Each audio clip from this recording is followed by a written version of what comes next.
Hey, ¿qué tal? Bienvenidos. Vamos a hablar un poquito de lo que vimos en el partido de ayer, sobre todo el desempeño de Dani Olmo, el gran triunfador de la noche.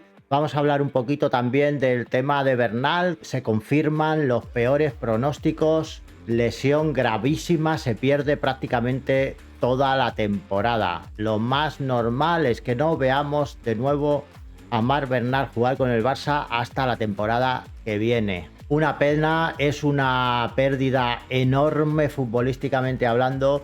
Es un jugador que iba a ser clave totalmente esta temporada. Un jugador que para Flick ya era imprescindible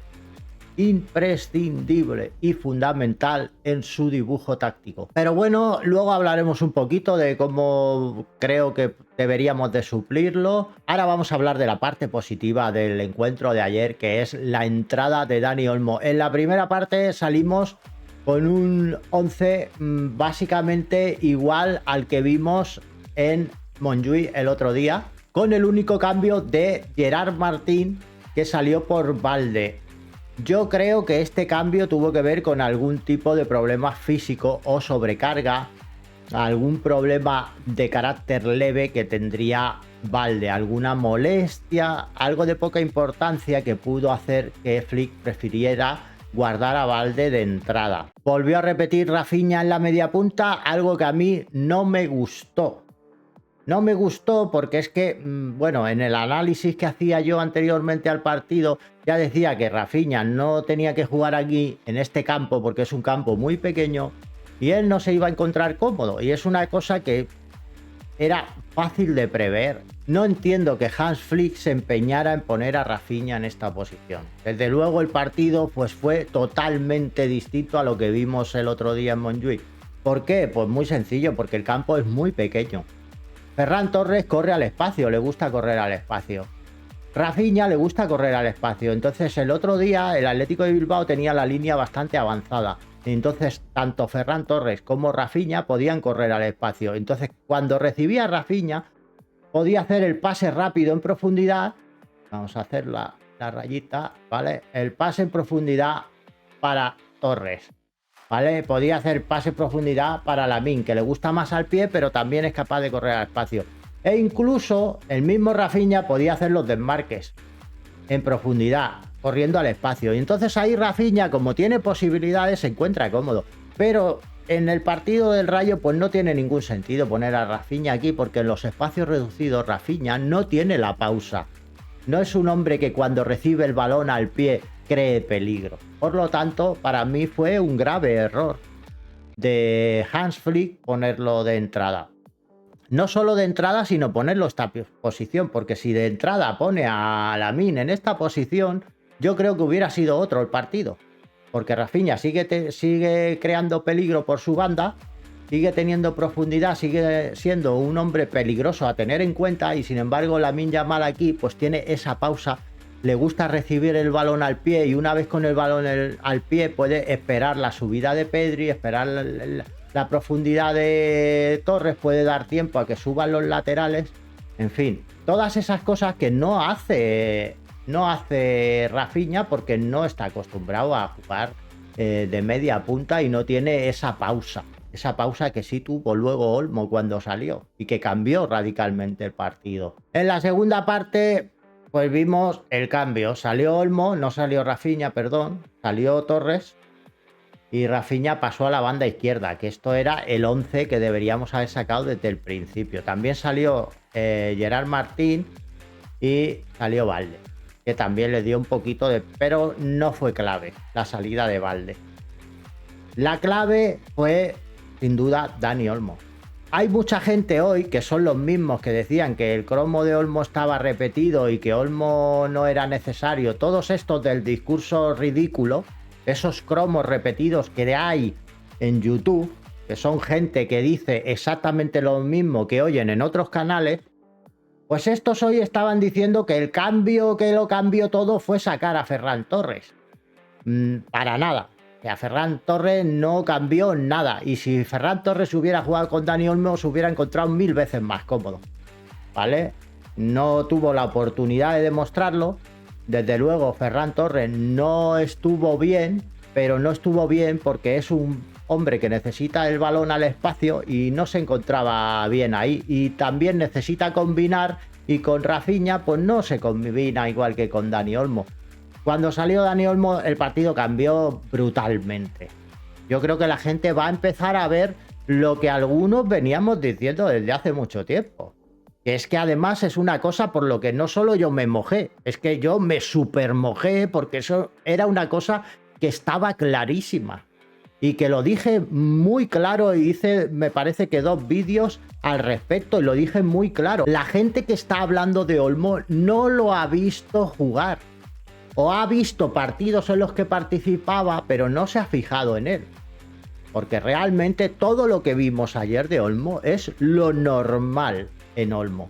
También están esos estadistas, analistas, que realmente a mí me dan mucha fatiga, la verdad, porque son gente que analiza a toro pasado, ¿vale? Estos que decían que los datos de Olmo, él ha metido 3 goles en 3 temporadas y, bueno, ridiculeces semejantes, ¿no? Dani Olmo jugaba en esta posición, ¿vale? Mucho tiempo ha jugado en esta posición. Obviamente en esta posición, pues el balance goleador no es el que va a tener en esta posición, que es la que desempeña en la selección española.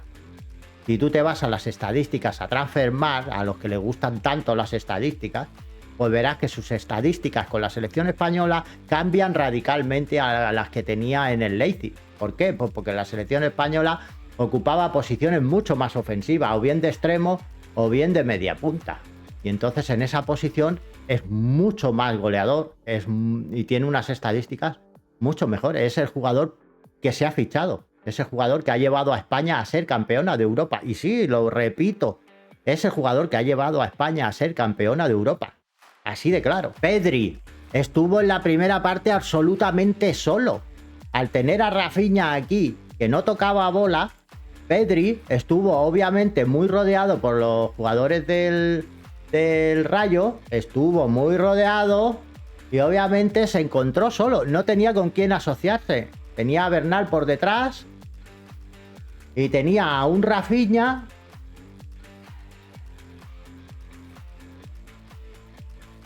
que no sabía lo que hacer con el balón. ¿Por qué? Pues muy sencillo, porque si esta era la posición y Rafinha básicamente se sentía así en el campo, se sentía como que la línea de final, Rafinha sentía que el campo se acababa aquí.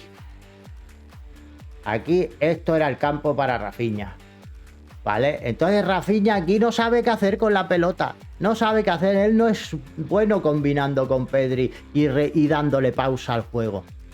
Y no puede jugar en profundidad porque ahí para él estaba la línea ya de gol, la línea de fondo del campo.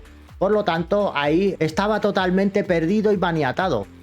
No tocó prácticamente la pelota y cuando la tocó no creó ningún peligro. Sin embargo, cuando salió Olmo al campo, Rafinha pasó a la banda izquierda, Rafinha fue otro. Fue un jugador que creó peligro, que tuvo profundidad. ¿Por qué? Porque Olmo pues le da esa profundidad.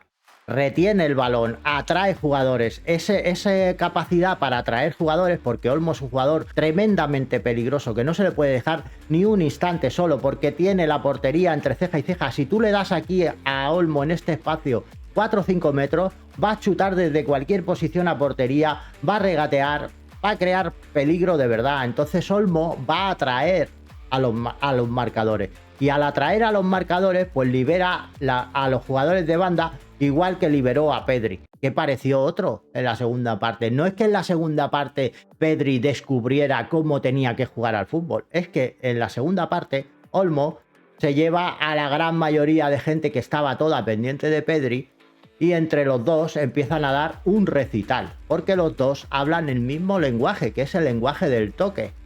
Olmo es canterano. Esto es una cosa que yo recalqué muchísimo en los vídeos que hice en defensa de Olmo cuando todo el mundo estaba tirando mierda a su fichaje, ¿vale? Antes de que se hiciera el fichaje. Olmo es de la cantera, entiende el fútbol del Barça, y eso significa que cuando entrase al campo iba a dar rendimiento inmediato. Y eso es lo que vimos ayer.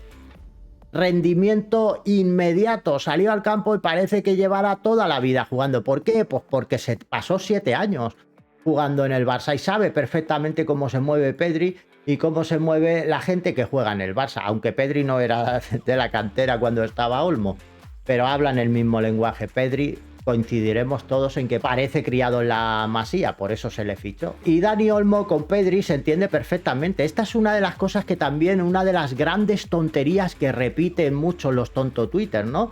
Y es decir, no, porque en la comparativa o Olmo o Pedri, como si Olmo y Pedri no pudieran jugar juntos, ¿vale? Esto me recuerda mucho a cuando había tontos Twitter, que no había Twitter todavía, pero bueno, había muchos de estos técnicos de sofá que decían que el Barça no podía jugar con Xavi y con Iniesta, que tenía que ser o Xavi o Iniesta. Esto, aunque os parezca ridículo y patético, esto es un debate que existió. Decían que no podía jugar y Xavi a la vez, porque entonces ¿quién defendía? Pues defienden los dos, y defienden sobre todo con balón. Y ojo, Dani Olmo no solo defiende con balón, defiende sin balón. No lo verás correr como un loco como hace Rafinha, que corre como un loco para todas partes, no.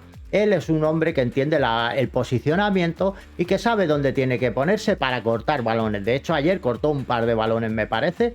O sea que aportó en defensa más que probablemente Rafinha corriendo como un poseso, ¿vale? Y ojo, que no critico a Rafinha por correr, ¿vale? Me parece genial, pero obviamente lo importante es el trabajo que se hace, no cómo se hace. Entonces, si Dani Olmo puede hacer el mismo trabajo o mejor sin correr tanto y estar en mejor disposición luego de guardarse esa potencia, esa explosividad para los metros finales, que es donde él marca las diferencias, pues mejor que mejor. Y bueno, ayer vimos un poquito lo que es Dani Olmo. Dani Olmo es un jugador de una calidad extraordinaria, es un crack, con todas las letras de la palabra crack. Un jugador fuera de serie, un jugador de los que gustan en Can Barça, un jugador que te saca el porque hace cañitos, porque hace regates que nadie se espera, porque juega con controles orientados. Una de las cosas que más me gusta de él es esos controles orientados, que son lo que le hacen marcar la diferencia cuando está cerca del área. Es muy habitual. Vimos el gol, por ejemplo, que recibe el balón de Lamine Yamal, que corre la banda, recibe el balón y hace un control orientado con una pierna, se lo orienta para la otra y dispara con la zurda. Digamos que hace este giro para buscar ese palo con la zurda, ¿vale? Esto lo hace muchísimo Dani Olmo, es una cosa que lo vamos a ver muy habitualmente y es una de sus grandes cualidades, es el control orientado, ¿vale? Él lo usa muchísimo, hace control orientado con una pierna y remata con la otra. Eso le permite sacar disparos en muy poco tiempo y muy difíciles de interceptar y muy difíciles de tapar para los centrales. Otra de las cosas que vimos de Dani Olmo es su disparo, no solo con la izquierda colocadito, que es como marcó el gol, sino el disparo potente a la escuadra que lanzó desde esta posición aproximadamente, que dio en el larguero, ¿vale? A Dani Olmo no hay que decirle que cuando esté en disposición de disparar, dispare. Si Dani Olmo no ve un pase, cuando él se mueve por estos lares de aquí, si no ve un pase final, buscará un disparo a puerta. Es una cosa que hace habitualmente con mucho peligro, porque es un jugador muy inteligente. No te creas tú que dispara de cualquier forma a portería, siempre dispara para hacer daño, es un jugador que huele el gol, ¿vale? Si tiene que disparar raso a un palo, disparará ahí. Si ve que hay muchos jugadores aquí, a lo mejor busca la potencia a romper para que el portero no la vea venir. Si ve que el portero está colocado por aquí y él está por aquí, pues probablemente buscará la colocación y buscará la rosca así, ¿vale? Es un jugador muy inteligente con muchos recursos. Si ve al portero adelantado, buscará la vaselina, ¿vale? Tiene muchos recursos, es muy inteligente, es una de las cosas que vamos a ver de él y que lo hacen un crack.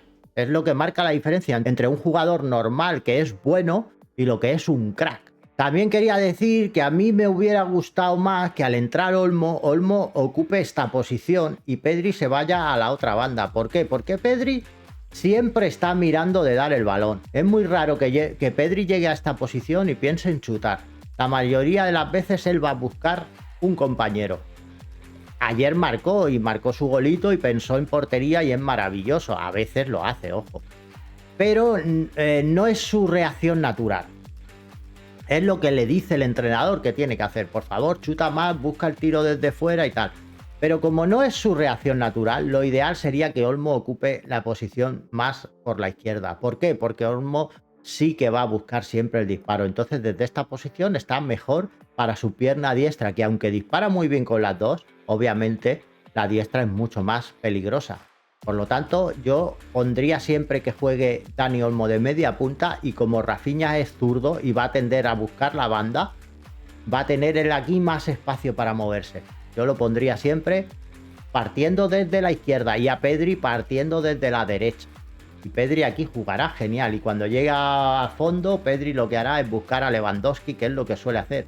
Hará el pase lateral. Pedri siempre va a buscar lo mejor para sus compañeros, ¿vale?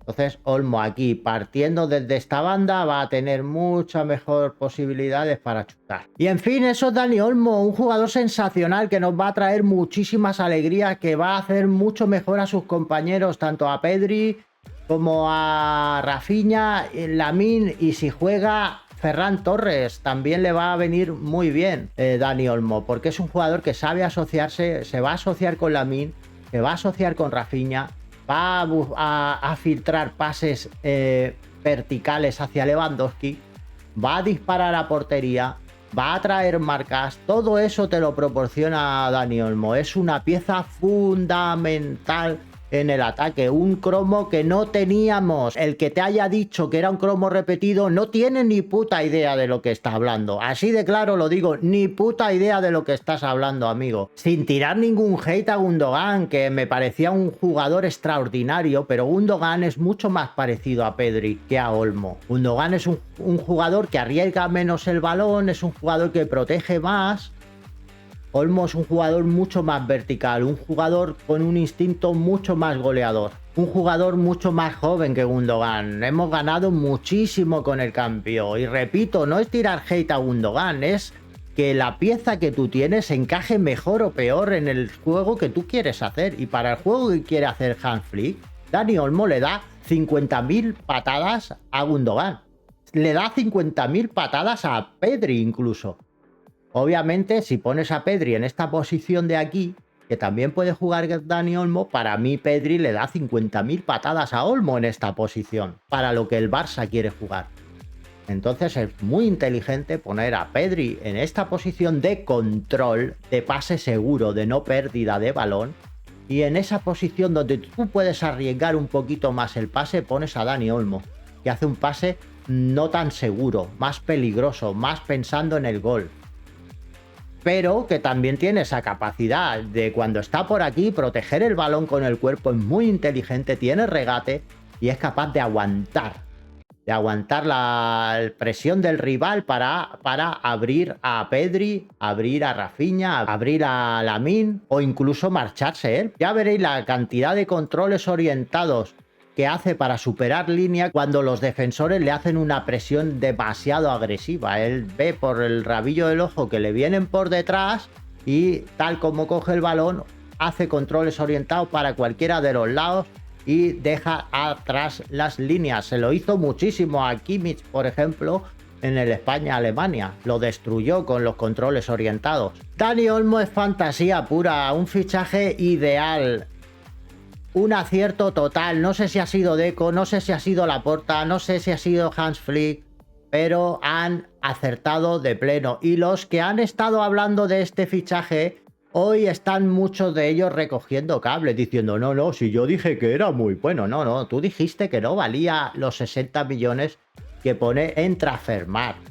Y si dices que un jugador no vale lo que dicen los demás que vale, lo estás infravalorando. Dani Olmo vale 80 o 90 millones de euros tranquilamente. Tenemos una gran suerte de que sea culé, de que haya querido venir al Barça, de que tuviera una excelente relación con su club, y hemos fichado una auténtica ganga. Sí, es verdad que ha tenido problemas con las lesiones y vamos a rezar desde hoy. Yo no soy muy católico, pero vamos a rezar todos juntos porque no tenga lesiones, porque si no tiene lesiones Dani Olmo va a marcar una época aquí en el Barça.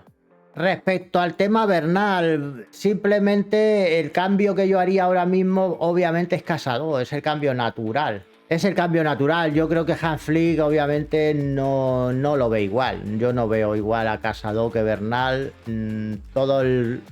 La capacidad posicional que tiene Bernal no la ha demostrado Casado. Pero yo creo que tenemos que ir para adelante con Casado. Tenemos que probar a Pau Prim. Y yo creo que el Barça no tiene que hacer fichajes en esta posición, en este mercado. ¿Por qué? Porque económicamente ahora mismo el Barça no puede afrontar un fichaje de calidad con esta urgencia. Otra cosa que a mí me gustaría probar, que no sabemos si se puede adaptar, pero a mí me gustaría probar a Gavi en esta posición. Yo creo que Gavi es un jugador muy fuerte, muy polivalente. Y yo creo que si se le enseña cómo jugar en esta posición, podría ocuparla, igual que la podría hacer Frenkie de Jong. Yo creo que Gavi es un jugador que tiene condiciones para jugar en esta posición. No lo hemos visto, no es lo suyo, no sabemos si se adaptaría, pero es una cosa que yo probaría. Estamos pendientes del acuerdo con Nike. Yo rompería el acuerdo con Nike ahora mismo. Si no ha llegado ya ese acuerdo, quiere decir que Nike está extorsionando al Barça sabiendo que está entre la espada y la pared. Por lo tanto, ese acuerdo no puede ser el mejor acuerdo para el Barça, el acuerdo que necesita el Barça. Si ese acuerdo no se ha dado, Laporta debe romper ese acuerdo inmediatamente, ir a los juicios que haga falta para romper la relación cuanto antes con Nike, porque simplemente no ha estado ahí cuando la hemos necesitado. Y por lo tanto, tenemos que buscar otro patrocinador. Los títulos se juegan en la segunda mitad de la temporada. Podemos llegar al mercado de invierno con lo que tenemos. Tenemos muy poco, es una plantilla muy corta, la verdad, pero es lo que hay. Tenemos que hacer equipo, tenemos que intentar crear una familia que sea fuerte, dar responsabilidad a esos chavales y hacerles entender que son ellos los que tienen que sacar el club adelante. Estoy seguro que van a dar el 200%. Tanto Casador, Eric García, si se confía en él. Es una posición crítica. Hemos perdido mucha calidad al perder a Bernal. Lo tenemos que tener clarísimo. Pero yo creo que podemos llegar al mercado de invierno. Podemos estar estos meses trabajando un acuerdo económico mejor para llegar al 1-1 y lanzar un mensaje claro a los patrocinadores que si no estás a las duras, no vas a estar a las maduras. Por lo tanto, para mí Nike debería ser ya un caso cerrado. El Barça debe romper relaciones con Nike, debe llevarla a los tribunales, debe pelear y si tiene que acabar el contrato con ellos, se acaba el contrato, se buscan otras vías alternativas, pero se descarta Nike como una posibilidad de futuro. Se rompe definitivamente la relación del Barça con Nike. Y eso es todo por hoy. Esperemos que se cierre ya el mercado de fichajes. Repito, espero que el Barça no haga ninguna locura, que cierre, que dé por cerrada la plantilla, que cerremos filas todos los culés en torno a lo que tenemos y empujemos todos en la misma dirección y juntos todos, jugadores, afición, entrenador, entorno tóxico, si todos remamos en la misma dirección podemos tranquilamente llegar al mercado de invierno en disposición de ganar todos los títulos, con una mejor situación económica y afrontar algún fichaje ya sabiendo mucho mejor qué es lo que necesita el equipo. Nada más, nos vemos el jueves en el sorteo de la Champions y Forza Barça.